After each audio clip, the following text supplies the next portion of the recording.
احنا النهارده هنعمل قرص الافران القمر دي في البيت، وبنص كيلو دقيق هتعملي 15 قطعه. حتى لو انت اول مره تعمليها هتطلع معاكي تحفه. بص عامله زي القطن وحاجه بجد، يعني اللهم بارك.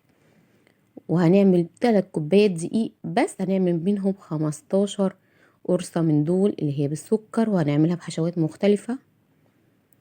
هتطلع معاكي مظبوطه جدا ان شاء الله. طبعا يا جماعه ريحه الخبيز في البيت بتبقى بجد حاجه تانية خالص. يلا نقوم بسم الله. انا عندي كوبايه ونص من شرش، اللي هو شرش اللبن، اللي هو ايه لما بتيجي تعملي الزبده بيطلع منها. طبعا ممكن اللبن رايب، طبعا ممكن ميه، مش هيقول لا ابدا، او ممكن لبن عادي. عندي ربع كيلو ربع كوبايه من الزيت، يبقى كوبايه ونص من شرش اللبن ده، وربع كوبايه زيت. وعندي 3 معالق كبار من السكر هدوبهم كويس قوي. عندي كمان بيكم الخميره، وابتدي ان انا ادوب كويس قوي. انا عايزه الخميره دي تدوب عشان تتفاعل بسرعه. ادوب كويس. بس خلاص انا متاكده طبعا الخميره بتاعتي حلوه. عندي بقى نص كيلو من الدقيق، والدقيق ده انا داخلاه من قبل، ويبقى احسن طبعا يكون هو منخول، بيدي هشاشه حلوه قوي. يبقى انا عملت ايه؟ كوبايه ونص من شرش اللبن او الميه الساده او اللبن بس عادي يعني. حطيت عليهم ربع كوبايه من الزيت، حطيت 3 معالق من السكر كبار، حطيت كمان 3 كوبايات من الدقيق او نص كيلو من الدقيق. طبعا هفضل اعجن كده، ولو لقيتها بتلزق قوي زياده عن اللزوم هديها رشه دقيق على حسب ما هتحتاج. بس احسن حاجه ان العجينه بتاعتك تبقى طريه. كل ما هتبقى طريه كل ما بعد كده هتبقى النتيجه احسن بكتير. بصوا بقى انا في العجينه طلعت حلوه قوي اهيت قدامكم. دوس عليها كده مش هتلزق وهتبقى حلوه. حطيت دهنه زيت من تحت في الطاجن بتاعي، وسبتها لما نص ساعه لغايه ما تخمر. طبعا احنا في الشتاء، لو في الصيف هسيبها 10 دقايق بس، وهبتدي ان انا اشكل. بس كده هبتدي اعملها كور صغيره الحجم بقى اللي انا عايزاه. بس هحاول اخليهم كلهم قريبين من بعض عشان يطلعوا في الاخر حجم واحد، ويستووا طبعا مع بعضهم في الفرن. هعملها كور صغيره واقطع كده بالظبط زي ما انت شايفه، هسويها واقفل كويس من ناحيه واحده. بس هغطيها بقى بكيس تلاجة بلاستيك عادي، واسيبهم يرتاحوا شويه لغايه ما احضر الحشوه. انا عندي 3 معالق من السكر، عليهم معلقه من القرفه. طبعا انت ممكن تستخدمي جبنه كمان، ممكن كمان تعملي سكر بس. عندي سمسم بقى متحمص، وعندي هنا دي معلقه من العسل، معلقتين من العسل الاسود، عليهم معلقه ميه، وهدوبهم مع بعض.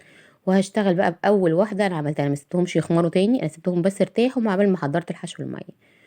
الرخامه عندي بقى كده هبتدي ان انا افردها، واخلي الحروف ارفع سماكه من النص تبقى ايه تخينه شويه يعني، وابتدي ان انا الم.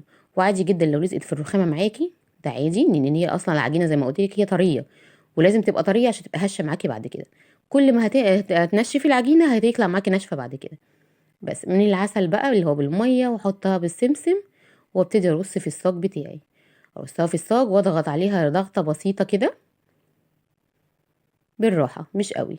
افرد معاكم واحده تاني. انا هفرد معاكم كذا واحده عشان تشوفوني عملتها ازاي. انا بسيبها من النص تبقى عاليه شويه، ودي حشوه القرفه اللي هي بالسكر. وابتدي الم من الحروف واقفل، ولازم تقفلي كويس عشان ما تفكش وهي في الفرن.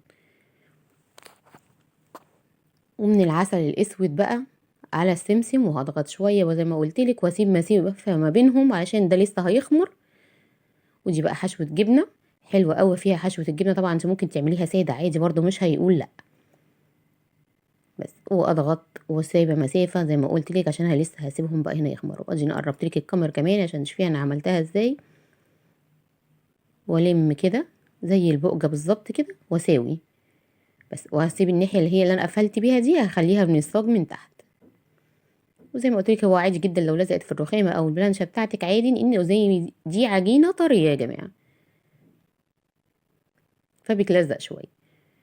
بس انا كده خلصتهم. بغطيهم بقى ايه هنا بكيس بلاستيك تاني بتاعت التلاجة، واغطيهم كمان بفوطه، واسيبهم يخمروا لمده ساعه ساعه ونص. لان احنا في الشتاء زي ما انتوا عارفين، لو في الصيف هياخد وقت اقل من كده. المهم ان هو يتضاعف الحجم بتاعهم زي ما انتوا شايفين كده بالظبط. هحطه في درجه حراره، هحطه في فرن في درجه حراره 220 في الرف اللي من تحت خالص اول شبكه 10 دقايق. وبعد كده هفتح عليهم الشوايه لغايه ما ياخد لون. يبقى 10 دقايق من تحت درجه حراره 220 هتطلع معاكي القمر ده. وشغلت عليهم الشوايه دوبك خدت لون بس من فوق الوش. بصوا تحفه يا بنات، حقيقي تحفه. مش هتبطلي تعمليها في البيت، لو جربتيها فعلا مش هتبطلي تعمليها. طبعا الشاي بتاعي بقى ملا سمسم. وانا هشربه كده. اشوف وصفه جديده، سلام.